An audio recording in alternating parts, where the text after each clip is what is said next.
사도행전 8장 14절부터 25절까지 같이 보겠습니다.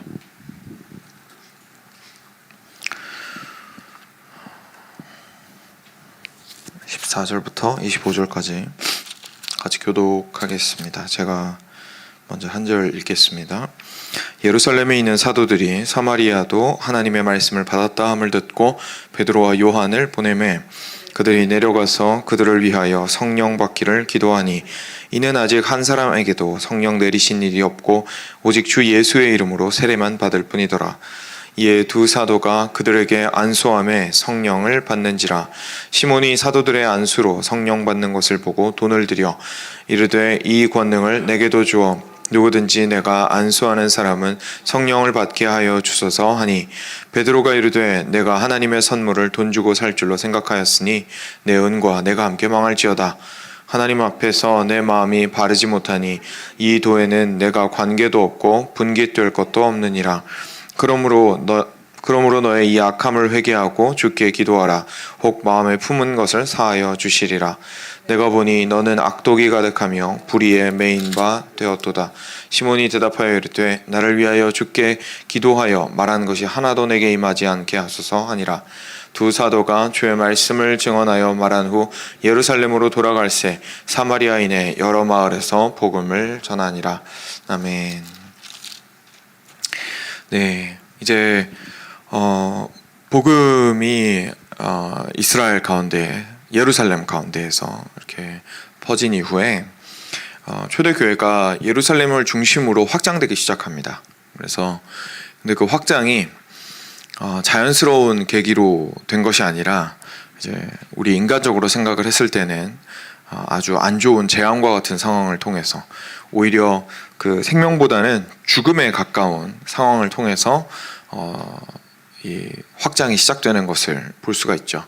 그래서 어제 저희가 같이 보았던 부분인데 그 강한 핍박이 있어서 교회가 흩어지게 되고, 근데 오히려 그 흩어진 것을 계기로 해서 다른 지역에 교회가 생기는 것들을 저희가 보게 됩니다.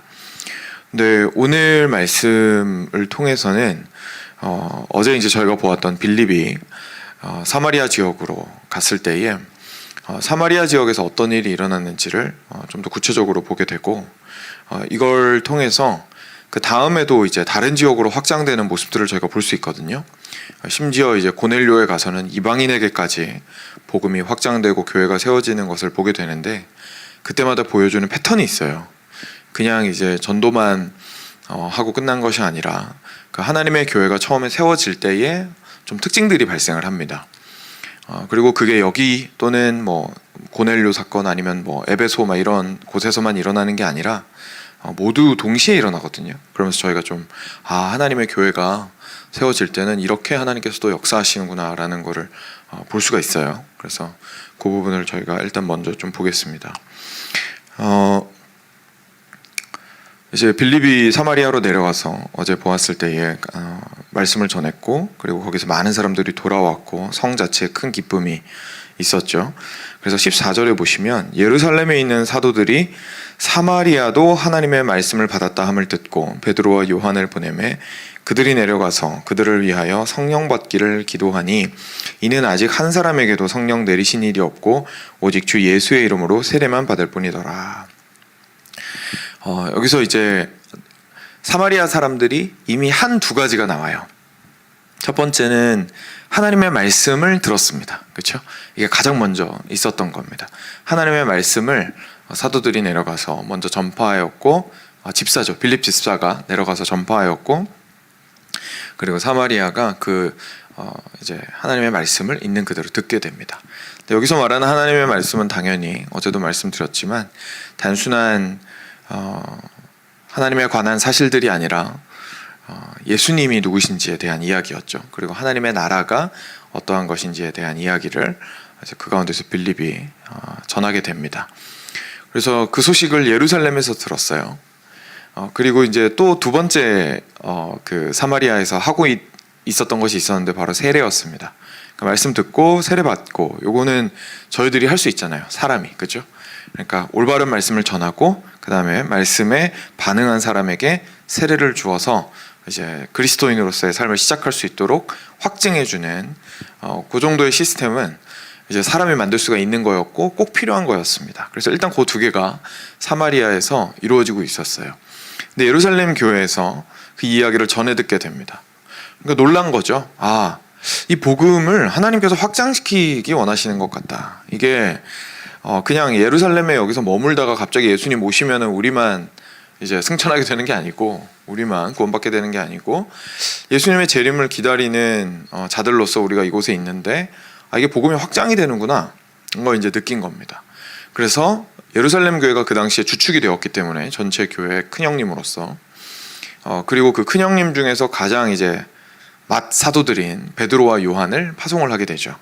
그래서 베드로랑 요한이 사마리아 지역으로 갑니다. 어떤 일이 있는지. 근데 가서 봤더니 한 가지를 알게 돼요. 자기들이 경험한 거랑 이 사마리아 지역에 새로 생긴 교회랑 차이가 하나 있었어요. 뭐냐면 바로 성령님이었습니다. 그러니까 성령께서 부재하시다라는 것을 이 사람들이 깨달은 거죠. 말씀도 선포되었고, 그리고 세례도 주었고, 그러니까 인간이 할 수 있는 프랙티스는 계속 진행이 되고 있었던 거예요. 인간이 할 수 있는 행위는 했던 겁니다. 근데 거기에 실제로 하나님께서 은혜를 주셔서 성령을 선물로 주신 일이 아직까지 일어나지 않고 있었어요. 그래서 그들이 같이 기도를 하기 시작합니다. 그래서 17절에 보시면 이에 두 사도가 그들에게 안수함에 성령을 받는지라 라고 이야기를 합니다. 하나님께서 이 사도들을 통하여서 드디어 성령을 우리 사마리아 지역에도 허락해 주셨습니다. 그래서 이 세 가지가 초대교회에 항상 세트로 갑니다. 말씀이 올바르게 전파되고, 그리고 거기에서 세례를 주게 되고요. 근데 이것들은 사실 하나님께서 하지 않으셔도 저희가 인간이 그냥 할 수 있는 것들이죠. 그래서 인간의 힘을 통해서도 할 수 있는 것들이라 복음이 전파되는 곳이라면 어디서나 이 일은 이루어졌고, 그와 동시에 하나님께서 그들과 함께 하신다라는 것을 확실하게 해주시기 위해서, 그리고 그들이 받은 그 말씀이 그들의 영혼 가운데, 그리고 교회 가운데, 삶 가운데에서 살아 움직이기 위해서 실제로 성령을 주셔서 그것이 이렇게 드디어 두 화학 그 물질이 딱 만나서 확 하고 제3의 반응이 일어나는 것처럼 진짜 신앙이라는 것이 그 교회에서 생겨나게 하는 일들을 계속 교회가 세워질 때마다 하나님께서 하시는 것을 보게 됩니다. 이게 사실 저희의 삶 가운데에서도 동일하게 일어납니다. 사도행전에서 보는 것처럼 성령께서 저희 가운데서 똑같이 극적으로 역사하지 않으실 수는 있어요. 그래서 그 극적인 역사하심만 저희가 추구해야 되는 것은 절대로 아닙니다. 또는 성령님만 추구를 하면 내가 구원받았다고 말할 수 있는 것도 아닙니다. 반대로 내가 하나님께서 실제로 내 안에서 말씀을 가지고 쿠킹하기 시작하지 않으셨는데, 이게 화학 반응이 안 일어났는데 그냥 머리로 안다고 해서 내가 그리스도인이라고 말할 수도 없고, 단지 세례를 받았다고 해서 모든 것이 끝났다고, 세례를 받으면 물론 그리스도인이라고 말은 할 수 있겠죠. 근데 진짜 참된 그리스도인인가에 대해서는 지속적으로 내가 과연 성령과 함께 지금 동행하고 있으며 성령께서 나와 함께 하시는가라는 것을 확증을 할 수가 있어야 됩니다. 그래서 지금 우리 이 땅을 살아가는 그리스도인들, 그리고 교회도 가장 기본적으로는 이 세 가지가 항상 함께 있어야 한다는 것을 저희가 알 필요가 있겠죠. 근데 방금 제가 좀 강조를 드리면서 세례를 주는 거랑 하나님의 말씀이 전파되는 건 인간의 힘으로 충분히 가능하다고 좀 말씀을 드렸습니다. 근데 이거를 강조를 드린 이유가 성령께서 하시는 일은 저희 마음대로 할 수가 없기 때문에 그래요. 그게 문제인 거죠. 저희 마음대로 성령을 줬다 뺏었다 할 수 없습니다. 그렇죠? 성령은 하나님이시기 때문에. 그리고 그 부분에 대해서 오늘 뒷부분에 시몬이라는 사람을 통해서 아주 명확하게 오늘 성경이 성령님을 어떻게 생각해야 되는지를 저희한테 알려줍니다. 그래서 계속해서 시몬의 사건을 좀 보겠습니다. 사람들이 성령을 받아서 예전과 다른 모습을 보이니까 18절에 시몬이 놀랬습니다. 그래서 사도들의 안수로 성령 받는 것을 보고 돈을 들여 이르되 이 권능을 내게도 주어 누구든지 내가 안수하는 사람은 성령을 받게 하여 주소서 하니,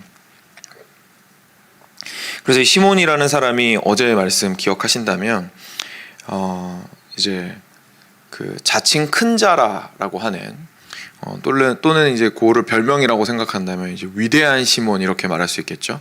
그 당시에 너무 대단한 마술과 이런 능력들을 막 보이는 사람이었어가지고 별명이 이제 위대한 시몬이었던 거예요. 큰 사람 시몬, 이런 사람, 이렇게 불리는 사람이었는데, 이 사람이 옆에서 봤더니 자기가 예전에 했던 것보다 더 큰 일이 일어나는 것 같고, 또는 이제 자기는 할 수 없는 일이 일어나는 것 같으니까 그 권능을 나도 받으면 이 뭔가 좀 더 내 사업이 잘 될 수 있겠다, 이렇게 생각을 하고 베드로랑 요한한테 가서 돈을 주고 나도 이 권능을 받을 수 있게 좀 해주십시오 라고 거래를 하려고 하는 것을 보게 됩니다. 그랬더니 베드로의 책망이 굉장히 정말 불타오르듯이 강렬했습니다. 베드로가 이르되 네가 하나님의 선물을 돈 주고 살 줄로 생각하였으니 너의 은과 내가 함께 망할지어다. 하나님 앞에서 내 마음이 바르지 못하니 이 도에는 내가 관계도 없고 분깃될 것도 없느니라. 그러므로 너의 이 악함을 회개하고 주께 기도하라. 혹 마음에 품은 것을 사하여 주시리라. 내가 보니 너는 악독이 가득하며 불의에 매인 바 되었도다 라고 아주 신랄하게 책망하는 걸 볼 수가 있습니다. 여기서 20절 뒷부분과 21절 잠깐 보시면 이렇게 말했죠. 내 은과 내가 함께 망할지어다. 하나님 앞에서 내 마음이 바르지 못하니 이 도에는 내가 관계도 없고 분깃될 것도 없느니라. 지금 뭐라고 말하고 있는 거냐면 너는 그리스도인도 아니다 라고 말한 거예요. 너는 그리스도인도 아니다. 너의 신앙은 거짓이다. 정말 다시 한번 진지하게 좀 생각해봐라 라고 지금 아주 강하게 지금 이야기를 하고 있는 겁니다. 그럼 이유가 뭐였을까요? 시몬이 지금 돈을 주고 사도들에게 이 성령을 받으려고 하고 있죠. 그럼 베드로가 제일 먼저 이렇게 말합니다. 네가 하나님의 선물을 돈 주고 살 줄로 생각하였으니. 성령님은 하나님의 선물입니다. 그리고 선물이라는 건 주는 사람 마음이죠. 베드로가 지금 그걸 강조하고 싶은 거예요. 하나님께서 주시는 좋은 것일 뿐만 아니라, 그것도 이제 중요한 부분이겠지만 가장 초점이 있는 부분은 주시는 분이 하나님이시라는 거예요. 그래서 성령께서는 하나님의 뜻대로 움직이시는 인격으로서 우리가 같은 하나님으로서 고백을 하게 됩니다. 그래서 우리가 성령을 달라고 기도할 수는 있습니다. 그렇지만 시몬이 했던 것처럼 성령을 오라가라 할 수 없습니다. 예수님께서도 우리 니고데모랑 대화하실 때 성령은 자기 뜻대로 움직이시는 분이시고 바람처럼 움직이시기 때문에 가지가 바람에 의해서 흔들리는 건 볼 수가 있지만 바람 자체는 볼 수가 없다라고 말씀하셨죠. 그러니까 성령께서 이리 가고 저리 가는 건 성령의 뜻대로 하시고, 실제로 여기 계신지 저기 계신지 이런 일 하시는지 저런 일 하시는지는 저희로서는 다 파악할 길이 없습니다. 저희가 온전히 알 수 있는 건 교회가 성령으로 말미암아 살아나면, 각 개인이 성령으로 말미암아 그 안에 심겨진 말씀의 씨앗이 갑자기 열매를 맺기 시작하면, 이제 그러면 그제서야 성령께서 나와 함께 하시는구나, 우리 교회와 함께 하시는구나 라는 것을 알게 된다는 거죠. 가지가 흔들려야만 성령께서 계신다는 걸 알 수 있다는 얘기입니다. 안타깝게도 이제 교회 안에서나 또는 바깥에서 성령에 대해서 많은 오해를 하고, 사실 시몬과 같은 태도로 성령을 대하는 경우를 우리가 많이 보게 됩니다. 마치 하나님의 선물로 생각하지 못하고 우리 인간의 힘으로 어떻게 할 수 있는 권능인 것처럼, 여기서 시몬이 권능이라고 표현을 하고 하나님이라고 표현하고 있지 않죠. 근데 예수님께서는 분명히 성령을 하나님의 영이라고 하셨고, 그리고 내가 보내는 또 다른 보혜사라고 하셨고 하면서, 내가 아버지께 부탁해서 아버지가 보내시는 또 다른 보혜사라고 하셨고 하면서 당신과 동일한 하나님이시라는 사실을 명확하게 해주셨거든요.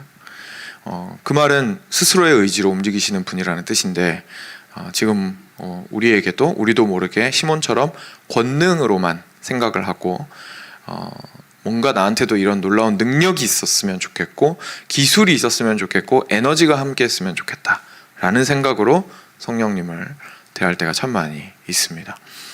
예배 가운데도 저희가 성령님께서 함께 해주시기를 구할 수 있습니다. 그렇지만 그건 어디까지나 겸손함으로 구하는 것이지 결정은 하나님이 하시는 겁니다. 그리고 하나님께서 실제로 우리를 참으로 사랑하셔서 주시는 것은 결국 하나님 자신 곧 성령님이신 것이고, 그만큼 우리가 큰 기대를 가지고 구할 수 있는 거겠죠. 이야기가 나온 김에 저희가 이제 성령께서는 우리의 영혼 가운데 내주하신다라는 표현 많이 들어보셨을 거예요, 그렇죠? 네, 근데 그 내주하시는 성령께서 우리가 그리스도인이 된다는 것은 예수님께서 약속하신 대로 너희 속에 계시겠음이라 라고 약속하셨고, 그래서 너희를 절대 고아와 같이 내버려 두지 아니하리라 라고 약속하셨기 때문에 실제 우리 안에서 거하신다라는 것을 첫 번째로 생각을 하시면 되겠습니다. 그러면 우리가 예배 때 성령께서 임재하시기를 위해서 기도하는 건 뭐냐 그러면, 근데 이게 그 기도 자체가 이제 마치 성령께서 잠깐 여기 계셨다가 저쪽 가시고 저기 계셨다가 이쪽 오시고 이제 그런 개념에서 시작된 기도인 것 같아요. 그래서 그 기도 자체가 딱히 옳은 기도냐 그러면 시작은 아니었던 것 같습니다. 근데 그렇게 저는 기도할 수는 있다고 생각을 합니다. 왜냐하면 성령께서 실제로 우리 안에서 활발하게 역사하실 수는 있거든요. 그렇죠? 그러니까 그것을 기대하면서 성령께서 임재해 주십시오라고 기도를 혹시나 그 언어를 쓰신다면 그 뜻을 올바르게 이해하셨으면 좋겠어요. 그러니까 나한테 지금 성령이 없다가 오시면 좋겠습니다라고 기도하는 게 아니고요. 그리고 이 교회가 성령이랑 관련이 없다가 내가 기도를 해야 성령이 함께 해주신다고 생각하지 마시고, 우리 안에 계신 성령께서 선포되는 말씀과 그리고 우리가 올려드리는 기도 가운데에서 활발하게 역사하여 주시기를 구하는 기도다, 이렇게 생각을 하시면 좀 정리가 되실 것 같습니다. 그래서 얘기가 나온 김에 좀 덧붙였습니다. 그래서 우리가 시몬과 같은 잘못을 저지르면 안 될 겁니다. 그리고 시몬이 이제 두 번째로 좀 저희가 생각해 볼 건, 첫 번째는 성령님을 이렇게 하나님의 영이라기보다 자기 마음대로 생각할 수 있는 권능으로 생각했던 게 첫 번째 문제였고, 두 번째는 그걸 돈 주고 살려고 했다는 거예요. 거래가 가능한 걸로 생각을 한 겁니다. 그래서 베드로가 굉장히 화가 났죠. 그래서 네가 지금 돈을 가지고 하나님의 선물을 거래하려고 하다니 돈과 함께 네가 망할지어다. 돈은 결국 우리의 욕망을 표현해 주죠. 돈이 위험한 이유가, 돈 자체는 중립적인 거 맞는데 동전이든 빌이든 뭐 중립적이죠. 그게 물건이고, 그리고 실제 우리가 교환할 수 있는 커런시인데, 교환 가능한 그런 화폐인데, 이거를 우리가 쉽게 생각할 수 없는 이유가, 사실 우리의 욕망은 우리 눈에 안 보이는데 돈이야말로 가장 구체화된 우리의 욕망인 것 같아요. 왜냐하면은 돈을 원하는 것에서만 우리의 욕망이 드러나는 것이 아니라 돈을 가지고 우리가 원하는 걸 얻잖아요. 그렇죠? 그러니까 우리는 결국은 욕망하는 것들을 얻고자 하거든요. 돈을 주고, 이만큼의 가치를 주고라도 내가 저거를 가지겠다라고 하는 것은 그게 꼭 욕망이 나쁘다라는 얘기가 아니라 하여간 우리의 욕망을 드러내 보여주는 수단이 되는 것 같습니다. 아이러니하게도 이제 욕망은 참 우리 밑바닥에 깔려 있는 건데 겉으로 딱 보이게 해주는 것이 돈인 것 같아요. 내가 돈을 어떻게 사용하고 있는지, 어떻게 얻고자 하는지, 이런 부분에서 우리 마음의 방향이 어디에 가 있는지가 많이 드러나게 되죠. 근데 지금 시몬이 그런 자신의 욕망을 드러낸 그 화폐를 가지고 이제 성령을 권능으로 생각하면서 자기 것으로 만들고 싶었다는 건, 결국 뒤집어 말하면 하나님의 능력을 가지고 지금 자기는 구원받았다고 착각하고 있지만 자기 자신을 위해서 사용하려고 하고 있다는 것을 저희가 보게 됩니다. 근데 이런 시몬을 향해서 베드로가 아주 강하게 말한 것이, 이 도가 너랑 상관이 없다, 이렇게 말했거든요. 그러니까 너 구원받은 거 아니야, 이렇게 말한 겁니다. 그러니까 우리가 우리 자신을 바라볼 때, 그리고 우리 교회를 바라볼 때 아주 심각한 문제로 생각을 해야 되는 부분인 거죠. 저희가 그냥 단순하게 생각의 방향이나 행동의 방향이나 결정의 방향들이 성격 따라 다르고, 사람이 이제까지 살아온 것 따라 다르고, 물론 그런 부분이 많이 있습니다. 그렇죠? 그렇지만 그리스도인이 되면서 완전히 뒤집혀야 되는 부분이 있는데, 바로 내가 하나님을 위한 사람으로 바뀌는 것이냐, 아니면 하나님이 여전히 나를 위한 하나님으로 나를 섬기는 자로 생각하고 있느냐, 이 관계는 확실하게 뒤집혀야 그리스도인이라고 말할 수 있습니다. 내가 나의 삶이 하나님께 속한 것입니다 라고 말하는 것이지, 하나님이 여전히 나를 위해서 봉사해 주는 분으로만 생각을 하고 있다면 시몬과 같은 사실 생각을 하고 있는 것이고, 내가 내는 헌금도, 내가 드리는 섬김도, 내가 하는 생각도, 내가 하고 있는 그런 신앙생활도 내가 그렇게 생각은 안 했더라도 어쩌면 시몬과 같은 태도로 하고 있을 수 있는 거죠. 하나님의 무언가를 얻어내고자, 하나님께서 주시는 것을 내가 사고자, 그것이 꼭 돈은 아니어도 그게 시간일 수도 있고 에너지일 수도 있고 그런 것들을 드리면서 하게 되는 겁니다. 이 부분에 대해서 저희 모두가 개인적으로, 그리고 우리 교회 전체를 놓고도 좀 진지하게 살펴볼 필요가 있을 겁니다. 이런 질문을 스스로에게 하는 건 참 마음이 아픈 일입니다. 신앙의 연수가 쌓였을수록 더 힘들죠. 이 질문 앞에 솔직하기가. 그렇지만 이 질문 앞에 솔직하게 섰을 때에 베드로가 회개해라, 돌이키면 하나님께서 혹시 받아주시리야 라는 그 책망을 진심으로 들었을 때 오히려 그 다음 신앙의 행보들이 정말 하나님 앞에서 성령과 함께 할 수 있는 큰 복을 누릴 수 있기 때문에 충분히 그럴 만한 가치가 있다고 생각을 합니다. 시몬은 그러지 못한 것 같아요. 시몬이 마지막에 뭐라고 얘기하죠? 제발 저를 위해서 기도해 주셔서 지금 말씀하신 그 나쁜 일이 저한테 안 일어나게 해주세요 라고 이야기합니다. 그러니까 지금 시몬은 여전히 자기 마음의 중심을 돌이키는데 별로 관심이 없는 거예요. 자기 마음의 중심을 돌이키는데 관심 별로 없고 당할 일만 겁나는 겁니다. 그러니까 여전히 그 힘에만 관심이 있는 거예요. 이 힘을 어떻게 하면 내가 가질까? 이 힘이 혹시나 나를 덮치면 어떡하나? 그냥 이런 생각밖에 없는 겁니다. 내가 어떻게 하면 이 힘이 아니라 정말 하나님 그분에게 속하여서 그분 안에서 그리스도인으로서 살아갈까? 이런 고민 안 하는 거죠.